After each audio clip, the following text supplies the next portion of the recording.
Welcome, everyone, to the Songwriters on Process podcast. My name is Benno Papari, and on this podcast, I take a deep dive into the writing process behind some of the world's best songwriters. By way of background, I am a former English professor. I have a PhD in English language and literature, and I'm a writer myself. So this is a conversation about writing between two writers. My goal has always been to treat songwriters the same way that we treat prose writers, just as writers, plain and simple. So that's all we focus on. I don't care about tour stories, favorite bands, how bands get their name, favorite foods, anything like that. This is, again, a deep dive into the songwriting process with some of the world's best songwriters. And with that, let's get into today's episode. And today on the pod, it is Azniv Korkejian, otherwise known by her stage name Bedouine. Her new album is called Neon Summer Skin. Check out the profile in the New York Times about a month ago. It was fantastic, but I love this album, Neon Summer Skin. It is great. And I wrote down a couple of great quotes that she said, and we talked a lot. It seems to be a very common theme, the tortured artist idea, the myth of the tortured artist. And she said, you don't have to be tortured to write a song, but it's important to write about what you're feeling and not run away from it. And she tells me the story about how I think when she wrote the first track on the album, the new album, she was sobbing the first time she played it for her husband. But what I loved about this discussion was talking about where she likes to write. And the public library is her place to go. I've never heard that before, and I love that. And you'll have to hear why, but it makes sense. I mean, being around other people engaged in reading or writing, she can't write in a coffee shop or any other place, but the library is the place to go. Never thought about that. Great idea. Anyway, Bedouine's latest album is called Neon Summer Skin. Again, it is great. Here is my interview with Azniv Korkejian, a.k.a. Bedouine. I always start with a very simple question. That is, do you think it's important to create in some fashion every day, whether it's writing or any kind of artistic creation, or do you think that it's important to, fill the well, as songwriters say? So where do you fall in that continuum?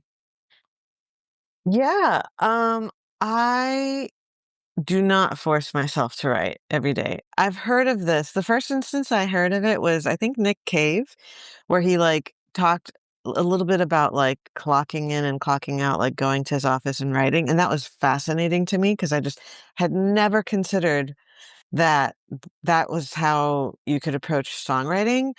And part of me is like, well, isn't that part of the beauty of songwriting that we don't have to clock in and clock out? It's not, we don't have a traditional job, or if you're as lucky to do it full time. Um, but like, yeah, I definitely don't subscribe to that. I, I don't think there's a right or wrong answer by any means, but no, I think it's really important to live a little life between songs or albums or whatever it is. So you could really think about what it is that you need to express. Now, I think it's really important for everybody to find a way to express themselves, even if you don't really consider yourself like a creative type. I think it's just a human thing that we need to do. Otherwise, you'll just go crazy and riddled with, I don't know, anxiety or pent up energy or whatever it is, even if you're, a bodybuilder or something. Like, I just really think that it's important for everyone to express themselves creatively, and that could look like a lot of different things. But I don't put pressure on it to be a daily thing or meet a quota by any means. No. So at some point, though, after a while, when does that urge, how do you know when you feel like, okay, it's time? Is there an urge to think like I need to write? There's something in me that I have to get out, or is it's been a few days. I should probably start doing something. Days, no, maybe months. Oh, I'm really? oh yeah, I'm totally okay with going a long time without writing. Because I think there's a lot of different kinds of ways to express yourself.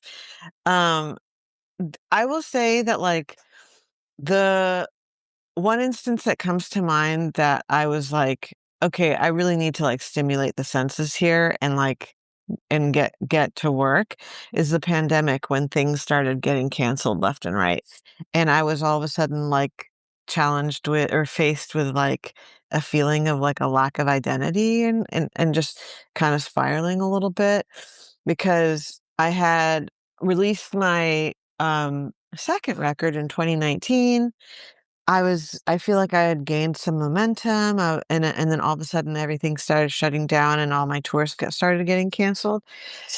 Um, and, of course, I understood why and the importance of it, of, like, staying home and all that stuff, and nobody has to tell me to stay home. I'm pretty good at that, part of things, but I did feel kinda like this blank canvas all of a sudden that was, like, devoid of, like, an identity.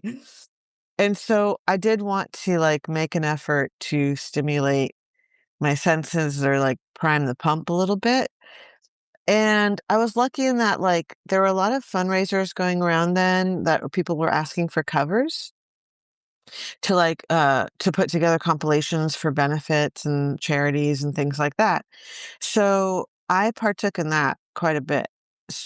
And I discovered that that was a really great way to, like, you know, to to to inspire yourself, um, when you don't feel like there's a lot of life going on.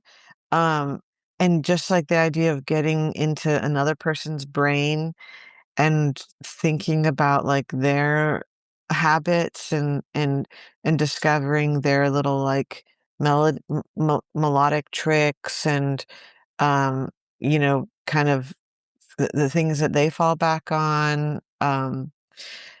I thought that was really inspiring, and that would usually set off, like, a songwriting, you know, excursion of sorts. So but no, yeah, I don't put any pressure on it. So, how much of that is related to the urgency, though? Uh, in other words, like you had to because someone said to you, "Okay, we're going to write these, we're going to play these, um, write these covers or write songs or play." So there's kind of an urgency because there's an outside external force telling you, that something is due. So I Mhm. guess you have we have 4 kids, and you have a two-year old, right? Is that I have from? one yeah, I have one Okay. two-year-old. That's from the New York Times article, I believe. That's what I saw. Yeah, So, uh-huh. um, and I found that like if you said to me, pre-kids, if you said to me, you got an hour to write and there was no need, I would say, well, there's no urgency. But when the kids go down for a nap and I've got 1 hour free time, I'm gonna like, get a lot more done because I know that my window is small. So Yeah. for me, yeah, like I create false deadlines intentionally. So if my wife says to me, "We're going out at 7," I'll start writing at 6 because I know I have to stop Oh, it in an okay, hour. yeah, yeah. And I'll Yeah. get so It's less we live in D intimidating too. yeah, Yeah, because, like, my friend has told me about these, like, God, what did she call them?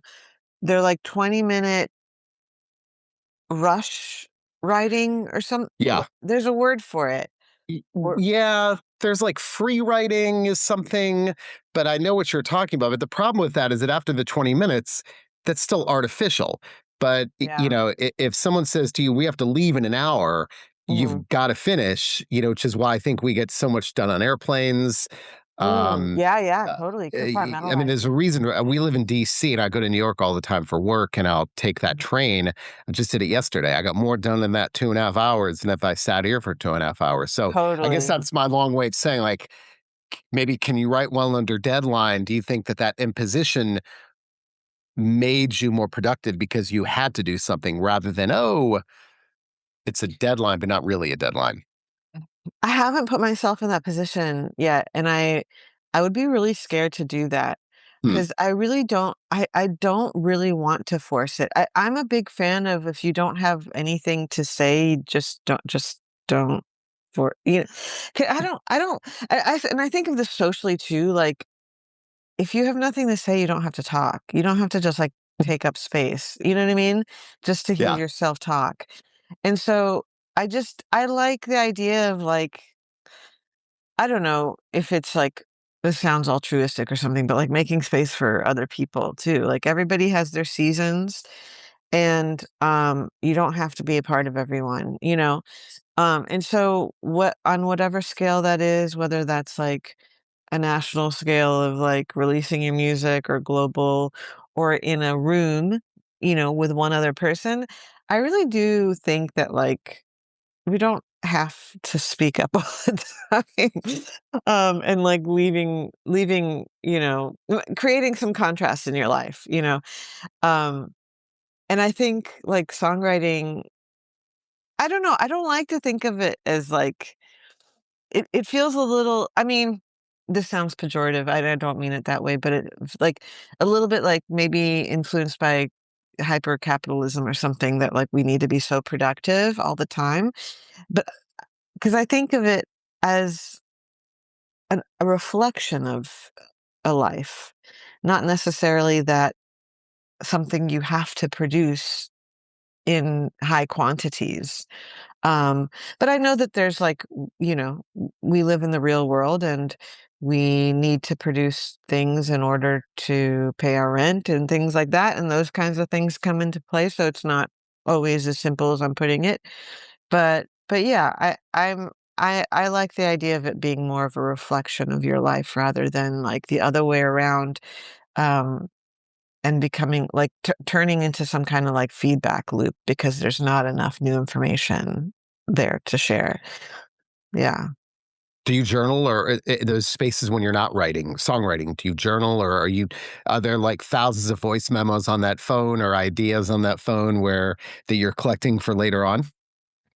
Um, there's more of the voice memos. I don't journal. I wish that was something I got into the habit of doing early on. I love when people are like when the people talk about journaling since they were a kid and they get to like go back and be a fly on the wall of their like younger self. Because I also have a terrible memory, and I think that's what I struggle with, or I struggled with a lot when it came down to this record. Is that I'm so nostalgic and I had such a deep longing for my childhood that I felt like I couldn't revisit, not only like, you know, sentimentally revisit, like through memory, but also just like physically revisit, for other reasons. It felt like I felt like I was just at such a loss. So I really envy people who have kept to a practice like that. That seems so special. But no, I don't.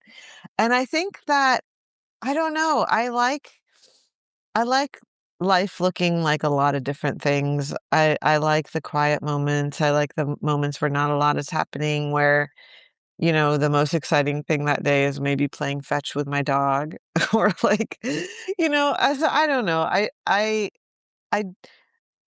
I would really love there I went through a phase of like charcoal drawing. And I would really love to like explore illustrating and painting, uh, and just like creating different approaches to expression.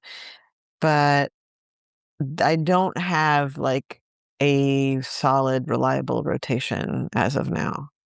When you start to write, if you're not feeling it, do you push through because you know you got to push through to get to the good stuff? Or do you say, yeah, I'm shutting it down for the day? There's a reason why I'm not being productive because you can look at it both ways, right? Yeah, I think that's like an intuitive there's an intuitive line drawn, I think, when it comes to that kind of stuff. I mean, you could say the same thing about reading a book. Like I'll read a book and I'm just like, God, I'm really not into this. And then you kind of make yourself, you know, there's a time I would like really try to make myself finish the book. And I was like, hate reading. Which apparently is a term. I didn't know that. That was like a thing. Um, and I was like, "Oh my god, I've done that with some books," because my friend told me about this term. Um, and so I think I've learned, and this is like part of the beauty of getting older, like you are a little bit more confident about where to draw that line. Um, but I think of it as really intuitive of like you start to wonder, like, "Ah, I don't see it happening here. All right, let me see if there's something I can do, maybe employ some, like, writing techniques or, like, dig in a little deeper." And then if it's still not happening, just, like, tuck it away for a while. But there'll always be, like, a reservoir. I have a lot of lots of voice memos and stuff like that, and you mentioned airplanes, like, that's, like, a great time to revisit, like, when your butt is planted for a few hours and you just, like, scroll through these ideas. Of course, sound, that is an issue at that point. I need to invest in some good noise canceling headphones. But yeah, I think that's like an intuitive place that varies for everybody about when to call it quits. Um, and I think that's something that you get better at with practice and time. What is it about airplanes? That my theory is that it's the existential. You're 30,000 feet up. You can see everything below you. I mean, I'm the same way, but you put me on a bus for 2.5 hours. I don't think I have the same output. So, what is it about Hmm. airplanes? It's funny. There's an article in the Atlantic. This was like 10 years ago about why we cry on airplanes. Like, I'll watch the cheesiest movie, and other people. That's just me because I've read about this. And what is it about? Yeah.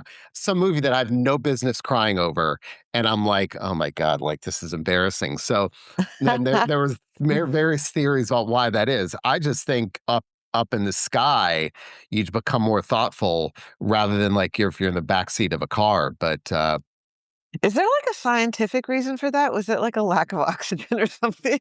we'll dig it Or- up after this. I'm going to dig it up and we'll look at it because I can put there yeah. is yeah there's I just think it's the idea like I said of and maybe on a bus it is that way if you're on a highway and you can see those Yeah. things going I mean, by. trains. Yeah. But I don't but maybe it's the fact that the things are going by quickly. You Yeah. don't see them enough, but in an airplane, you really see, you're aware, don't you like, don't you get, I always get more thoughtful and introspective when I'm like overlooking the ocean, I'm, on the beach. Mm. But if I'm looking in my backyard, I don't feel the same way. I think you're aware of your insignificance. I mean, I definitely think that still to this day at my age, there's a thrill to being on an airplane. I get so excited just driving to an airport. And I know that's like, and I hope that doesn't go away because I know you could get really jaded about like having, travel and um, just like the inconvenience of it and stuff.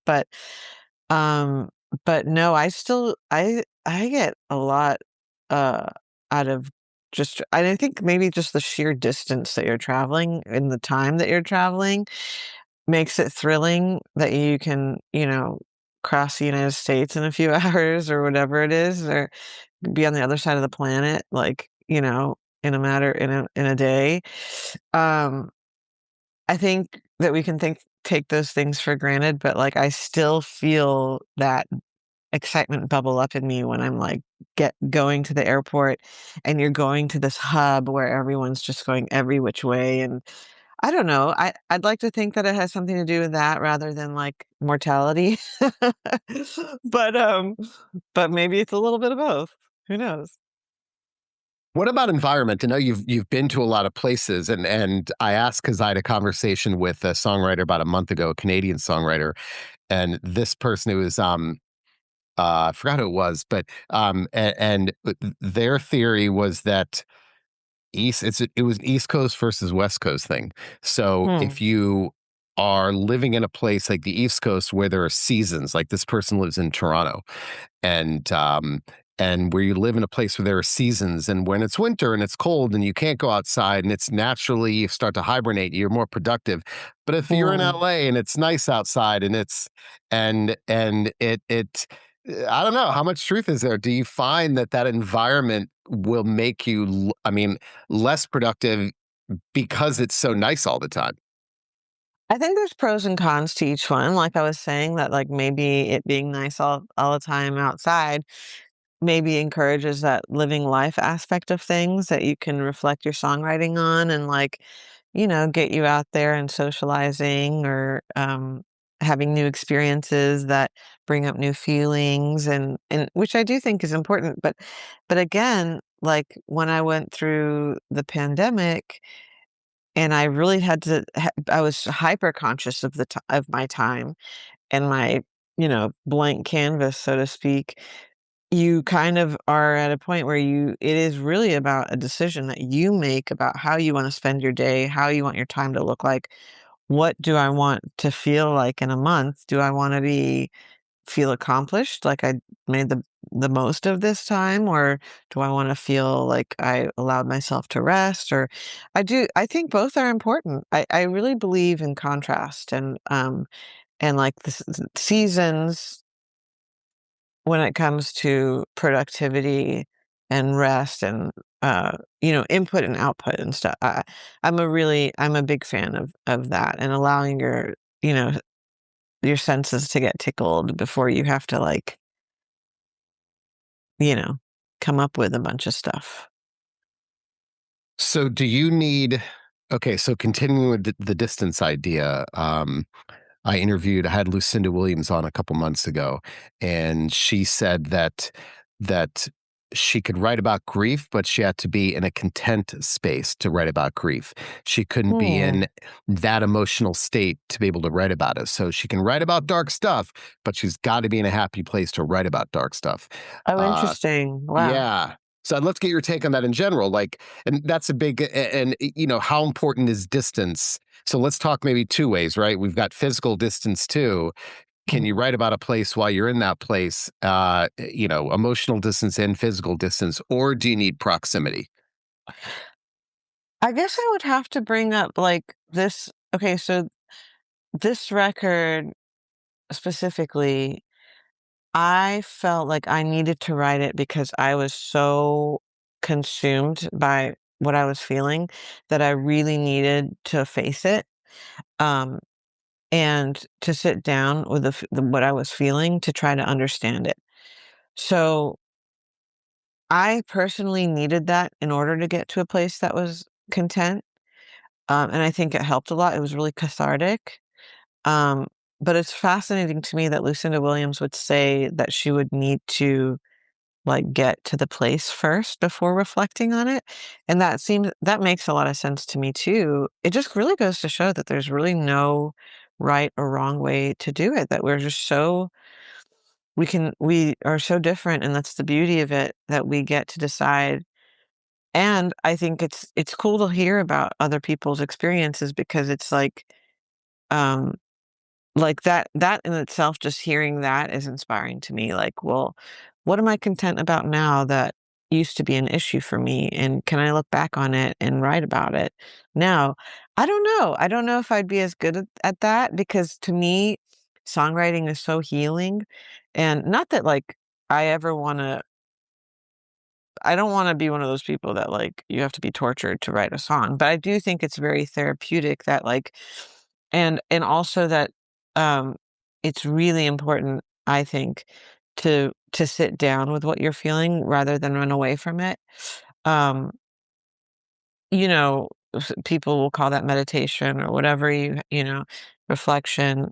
I think sitting down to write about it and study it is, like, I would think that those same benefits come from that than, like, meditating, where you're just, like, not running away from something because it's uncomfortable. Getting comfortable with being uncomfortable, I think that's really important.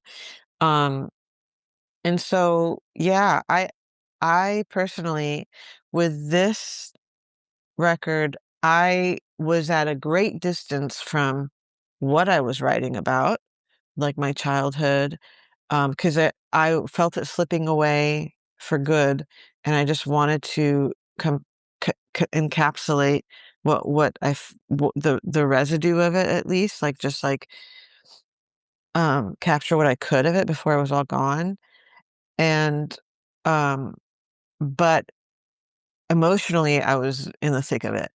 So much so that, like, even just, like, when I wrote the first track, which is the first track that starts the record out, I couldn't even get through it when I was, like, trying to play it for my husband, and I was like, I was, like, sobbing. I was, like, sobbing. I was, like, "Sorry, sorry. Let me try again," you know? And it was just so emotional for me.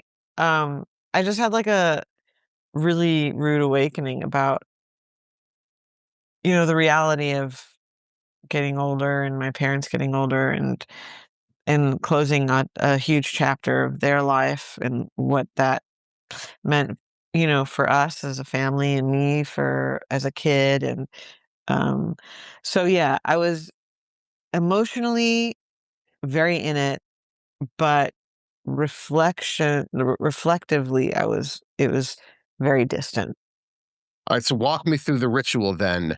I mean, I'm fascinated by the rituals of writers, all those like Paris review interviews, and we all Mhm. have our quirks. And I mean, the great story I tell about Anthony Doerr was he started out his writing career when he was in New York and like a second story walk up, and this was before noise canceling headphones.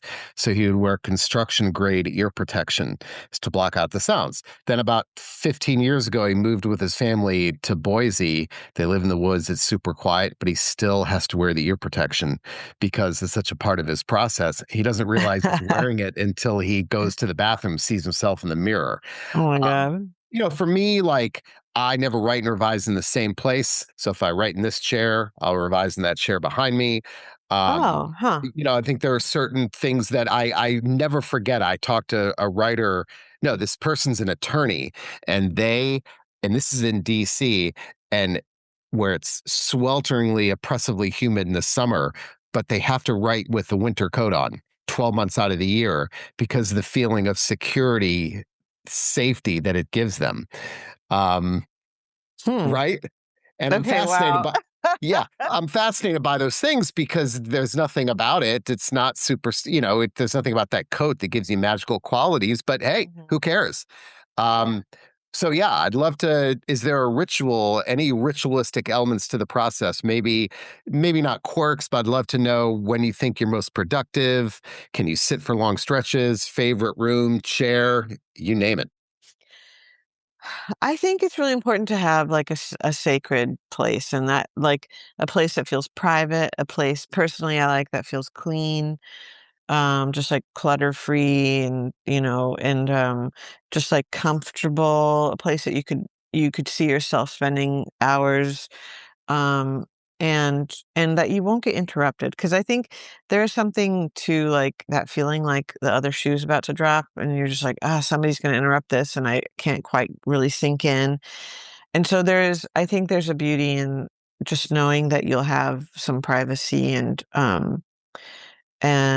won't be interrupted and it'll be kind of quiet and just like a quiet room. Oh god, that's like the most gorgeous thing, a totally quiet room. Oh my god, it's so rare in LA because there's always like something, construction or a helicopter or a car driving by, just obnoxiously loud or sirens and thing. But like those moments where it's quiet, it's just like, just gorgeous.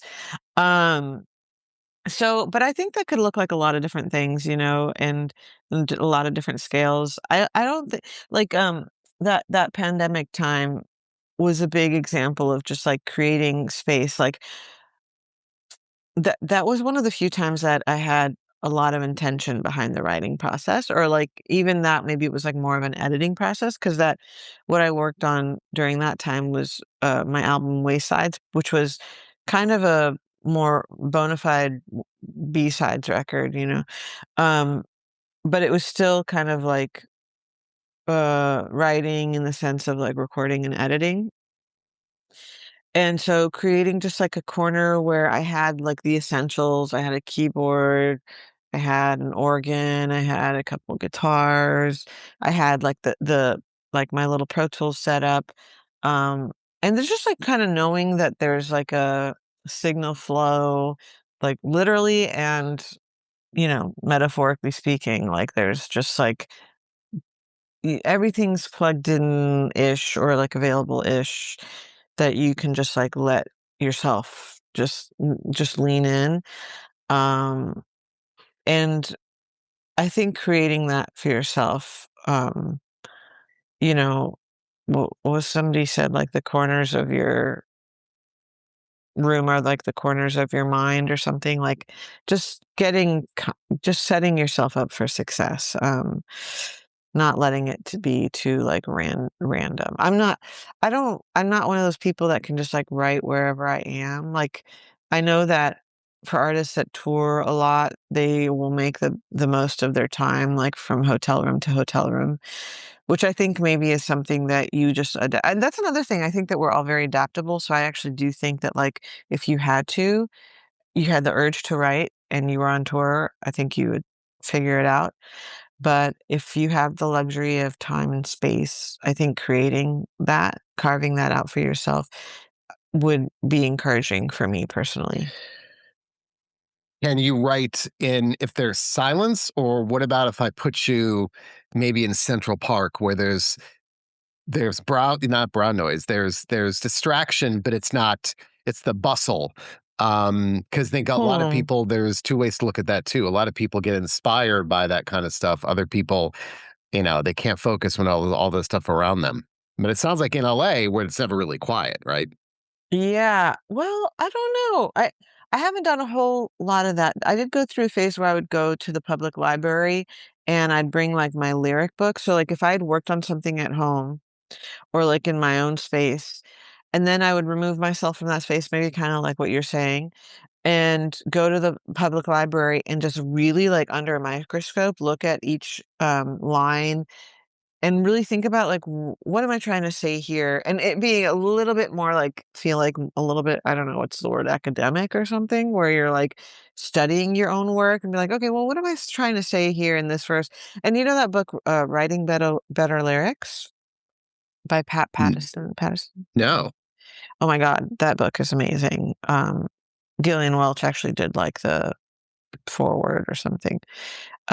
And I like dissecting things like that in maybe a public space where you feel a little less isolated and there's like a little bit of a social aspect, but like, public library is still pretty quiet and like, um, but also so inspiring to see that like everyone's alone together and like everything you can kind of imagine like all the stimulation that's happening privately within every individual, but we're also like sharing a really quiet space together, but also just getting like, our senses are just getting so stimulated and excited. I love that feeling, and so I feel like that for me personally is kind of a with going in with a scalpel and, like, understanding, maybe reverse engineering, what am I really trying to say here? What's a better way to put it? Is there, can I employ more brevity here? Can I, curate this word to to mean something more than what it's, to say more than what it's saying right now. Um, so that's maybe a time that I would change up my environment to be more public. That's so interesting. I love that, the idea of the library, as opposed to like a coffee shop. I'm not sure if it'd be the same in a coffee shop where people Mm. aren't there for the same reasons they're in a library for. But being in that, if I'm hearing you correctly, when you're in a library, you're surrounded by people who are engaged in intellectual, ideally. It's Um, so delicious. yeah, I Yeah, love that. I would highly, highly recommend. And I think the library is something that people really overlook. They're like local library. Um, but yeah, I mean, people go there every day to I mean, it's like stating the obvious, but it's really easy to forget unless, if you're like outside of if if your school days are behind you. Um, but no, it's so wonderful. It's so beautiful. I've tried to do the cafe thing and I just get so irritated. I'm just like, Yeah. oh, the music is obnoxious. The speakers are crunching at me, and I get so irritated, and then I just leave in a huff, um, as if I didn't bring myself there, and it was an important decision on my part. What's funny, so I guess my version of that is in the chair I'm sitting in now, I can no longer write in this chair because this is where I do my work for work. Mhm. And so I can no longer write here in this chair because I've associated this chair with my employment. Mhm. Um, and so I can no longer write here. So we have a library downstairs where it's filled with books, and that's my version of library. And so it's amazing how productive I am there. Yeah. But I can't write. I've associated this space because I was doing I've associated this space with endless Zoom calls for work and things like that. And so because I've associated it with this, I could write in that chair behind me. I cannot write in this chair though. Um, Yeah, I mean, we're human. I think we're, like, susceptible to, like, these Pavlovian things where it's just, yeah. like, you probably get to this chair and you're, like, ready to talk and have a conversation, be social. And when you're feeling like that, you probably don't wanna, isolate yourself and like, try to zero in on a really, like, acute, you know, personal, intimate detail. You probably wanna, like you're, like, bubbling to be like, have a conversation. I think that's human. There was a good book that came out within the past year called The Writer's Room. I think that's what it's called, and I forgot the woman who wrote it, her name, but she goes and spends time in the writing room of some of the most famous authors. So she goes to and they're all on display now, like Virginia Woolf, Jane Austen, Charles Dickens, Cool. I Keats, and love look, that. yeah, it's called The Writer's Room. And it's really interesting because she talks about the common elements that they have and kind of what those people what they did in the space, and it's a very intellectual book. It's fascinating because she kind of really dissects them and talks about the differences in those spaces and kind of where the windows looked and where the desks were positioned, and all that stuff matters. You got to feel like I don't know. I John Darnielle told me once that he wrote an entire album at the dining room table because he said that's where the mojo was. I'll never Yeah, forget yeah, that. Yeah, yeah. and it wasn't about that table, nothing about the table, but he felt like I'm on a roll, and that's where it happened. Yeah, I think there's, like, a little bit of superstition involved with that maybe, and, like, when people are with their sports teams and they're like, "Well, I was wearing these socks, so I guess I'm gonna wear these socks for all year," or, um but also that makes me think of, like, the pictures I've seen of Leonard Cohen's place in Greece, and I just find that so sexy when there's, like, a twin bed and a wooden desk with a typewriter on it, and it's just, like, this narrow room, and there's nothing else. I just, like it just makes me it that I find that so exciting, because it's just, again, like a blank canvas. It's just, like, drawing you in, and you get to color it with your thoughts and your mind, and I love that. And the flip side to that is I think I had Samantha Crane on about a year ago, and she told me that I think she said that her chair is in the corner of the room so that she can look on all the things in her room and find something that inspires her. So she's got to be in the Mm, corner looking at all that stuff. Um, yeah, I definitely would rather do that than stare at a wall, um, if you have the room for it. Yeah. Have you ever been I read that this is genetic, that we are hardwired to be either morning people or night people. When I was in Mm. college, I could never pull all-nighters. Just could never do it. So, have you ever been a right through the night type of person, or is there a time when you're most productive? Morning. Morning for sure. I mean, I definitely consider myself a morning person, but I wouldn't necessarily put it on myself to be productive first thing in the morning. But I do think like I love the idea of morning being this like sacred time where it's like very personal and you get to like slowly come to, of course, that's not always the case with a toddler. Those things that get a little compromised. But no, I like the idea of giving yourself that time to like come to and then ease into those kinds of things. But I don't know. I think that's probably changed a lot with age.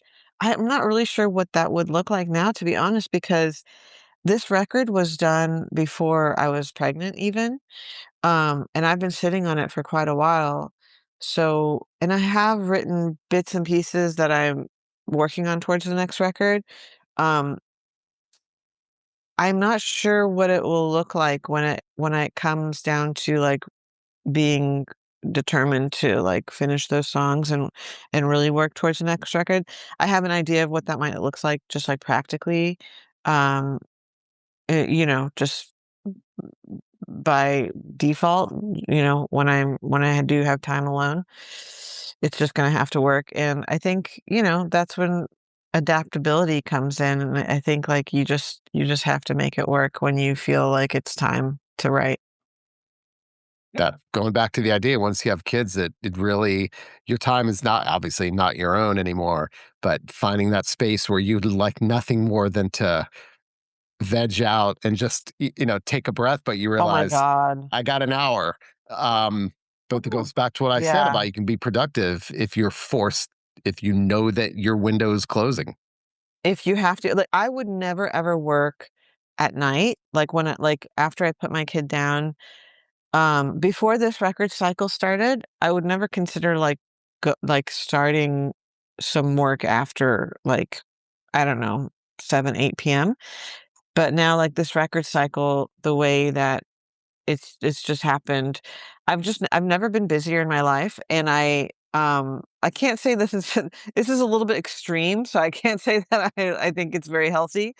But, putting her down and immediately, working on, what I'm gonna post the next morning, or, answering an interview question at night, or coming up editing photos or editing video, every morsel of time is called for, to the point where I was just, skipping meals, or just, was so sedentary. It was just so extreme. But on the other hand, Lucille, I think it was Lucille Ball that said, "If you want something done, ask the busiest person you know." Because there is so much truth to that. You have to just make it work, and you'll find a crevice of time to do it. When it comes to lyrics, are you a pen and paper person or a technology, computer slash phone person? I think I'm both. I think it's like the tool in your hand is the best, you know? So if it's like a kind of passing transient thing and the phone is all I have and I'm not, sitting at a desk, I'll just use the phone. But then when it comes time to do that library thing where it's like time to study it, then I'll write it out and really magnify what I'm doing in order just to give myself time, even literally the time it takes to write something, I feel like gives you some time to reflect on the relationship between the words and things like that. So I think both, a little bit of both. Do you have a preferred, now this is very specific, but songwriters have quirks when it comes to this. Are you a certain type of pen, brand of pen, color of pen, Nah. type of paper? It doesn't matter. Nah. I do like the idea of I'm a little bit of a clutter. I just really hate clutter. So I do like the idea of you know, de designating one notebook for an album or something like that. There's something so satisfying of feeling like this physical, thing represents this chapter. Um, um, so yeah, it comes down to more just organizational and making that really just kind of easier on yourself when it comes to collecting ideas.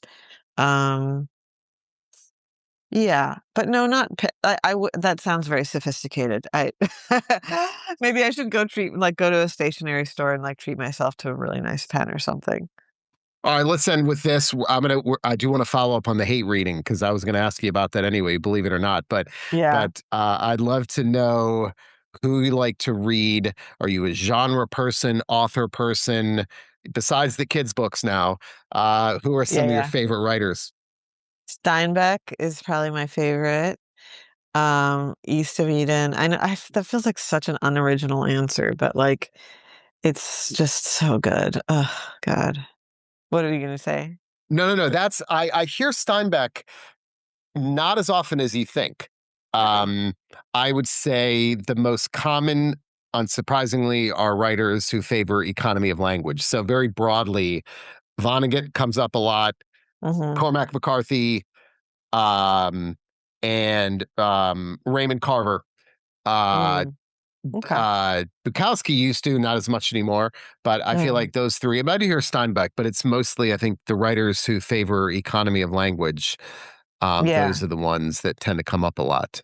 God, it's just so beautiful, and then there's just, so many universal truths that are just, peppered in so casually, so nonchalantly, just, saying something so profound that it and, that I think that's what I find most effective. But what I like to do is I kinda toggle between, new writers and classic novels. So I go back and forth, but I think if I had to choose one, I like older novels. What did I just read? I just read Stoner by John Williams. Is that right? Okay, yeah. John Williams Stoner. Yeah, and I just love that. And I yeah, I don't know what it is. I think there's just, you know what it is? I think newer writers, there's this I don't want to call it a trend. I don't want to like reduce it to that, but like I don't know if it was like the Miranda July effect or something that like the sentences are so fragmented. Okay, so really quickly, I it's so funny you said this because the cover story, it's very depressing. In this month's Mhm. issue of The Atlantic, I think the title is "The End of Reading," and it's a real bummer because they talk about how people don't read anymore and how Mm. sentences they've actually studied how much shorter sentences have become Mm. because Wow. people don't want to. I mean, we're long past anyone writing like Jane Austen, Virginia Woolf. People don't have the patience, or unfortunately, I think the attention or the heft intellectually to wind their way through a long clause heavy sentence. So they have found that people, like the number of people who said they've read one book in the past year was like under Mm. 20%. But you say Wow. that, it's absolutely right. They found that sentences are getting shorter because people just um, they don't have the time, the capacity, the energy to Mm. savor a complex sentence. That's a bummer. I really want to believe that that's not necessarily like that we don't have the capacity. I want to believe that it's just more like in vogue or something. Like that's just kind of like almost like a cyclical trend or something. I don't know.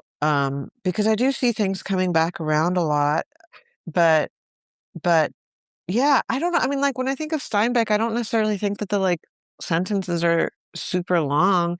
I think there's some things that he says, like I said, like so nonchalantly that you're just like, holy shit, I've always felt that way and I've never put it into words. Like he just he knows me. Like he's looking into my soul. And that's the thing I find so beautiful about reading and that is that it's just you understand that you're like part of a collective, that we all live these like super private lives, but we're also like so much more similar than we realize.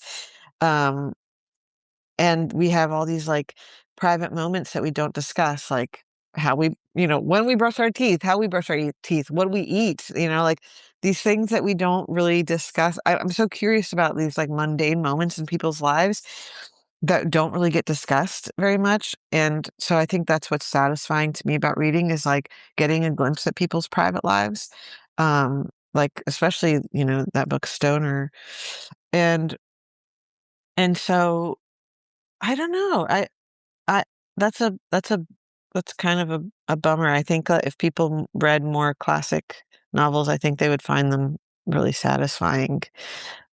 Yeah. So how do you decide what to read next? You finish a book.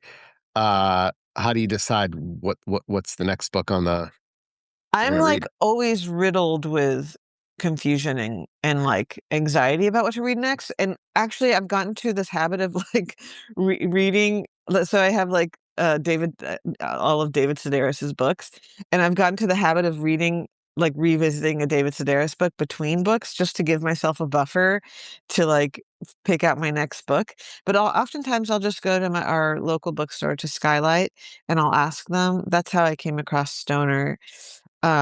So I'll ask them for a recommendation. Or another thing I'll do is just like, okay, well, I like Steinbeck. What Steinbeck? I haven't read Grapes of Wrath. I mean, so I think I tried to read it and for some reason I put it down. But, like, all his shorter novels, I'll, like, cycle through a writer if I can't think of the next thing to read, but I'll also alternate between, like, a more contemporary writer and so, like, if there's something that's, like, on the bestseller bookshelf or, like, a lot of times bookstores will have, like, the staff picks and stuff. So, I don't know, it's like a combination of things, book covers, I'm not above picking a book based on its cover. A good cover, man. this is really important. It really grabs you, the right colors. Um, so I don't know, it's any combination of things, but it is a little bit like doom scrolling on Netflix or something where I'm just like, "Oh god, what am I gonna read next? I need something now," because I need to read to go to sleep. That's another thing, I'm not like a great sleeper, and I reading has become like a huge crutch for me to fall asleep. I can't sleep without reading. So that's why I had to employ the David Sedaris rule, where I'm just like, "Okay, I just get to, like, relax and enjoy something that's, like, really easy to, like, just sink," is really easy to enjoy between books. All right, so we'll end with this because I was the type of person that had to finish a book no matter how much I hated it because I didn't think you can't tell people you read a book if you didn't finish it. And I realized Mm, I was wasting so much of my time with that stupid idea. And so I yeah, have no problem now putting books, just saying, I'm not going to do this. yeah. So I forgot what you said earlier. Do you do have to finish it or you put it aside, never pick it up again? Ever since I read this one book that I really hate, and I won't say what it is because I feel like it's just such a negative thing to put out in the world, but, um That'll be after we stop recording, by the way. So, and yeah. okay, okay, after you stop recording, I'll tell you what it is. Um, but after I read that book, I was left with I was, like, so indignant. I was like, "How could this person make me read this whole damn book that I thought was gonna take a turn and never did?"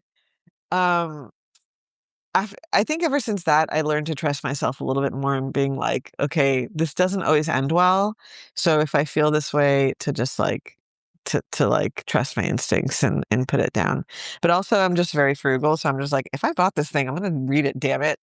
And so it's a combination of things, yeah. I don't do that ever since I read that book, which was a few years ago. And that's it for the latest episode of Songwriters on Process. You can find all of the old episodes on all major streaming platforms and probably some minor ones as well. You can also find them on the Songwriters on Process website. I started the site back in 2011, so that means there are hundreds upon hundreds of interviews with some of the world's best songwriters. So take a deep dive into some of those episodes. They are all great. Of course, I'm biased. Also, shameless plug. My book, Desolation, a Heavy Metal Memoir by Mark Morton with Benno Papari, that is me, is out now on Hachette Books and in all major bookstores. Mark is a good friend of mine. He is the guitarist in the metal band Lamb of God. And so we collaborated on his memoir. I'm biased, but that's a damn good book. Again, it is called Desolation, a Heavy Metal Memoir. And lastly, if you want to get in touch, go to the Songwriters on Process website. You can fill out a handy contact form and it'll get to me that way. You can also email me at ben@songwritersonprocess.com. I'm all ears. Send me your comments, your suggestions, your complaints, people you want me to interview. I get great suggestions all the time. I can't respond to all of the emails because I get a lot of them, but I do read all of them. And let me know your thoughts. If you have ideas for people you want me to interview, there's your chance. And with that, I am out. See you next time.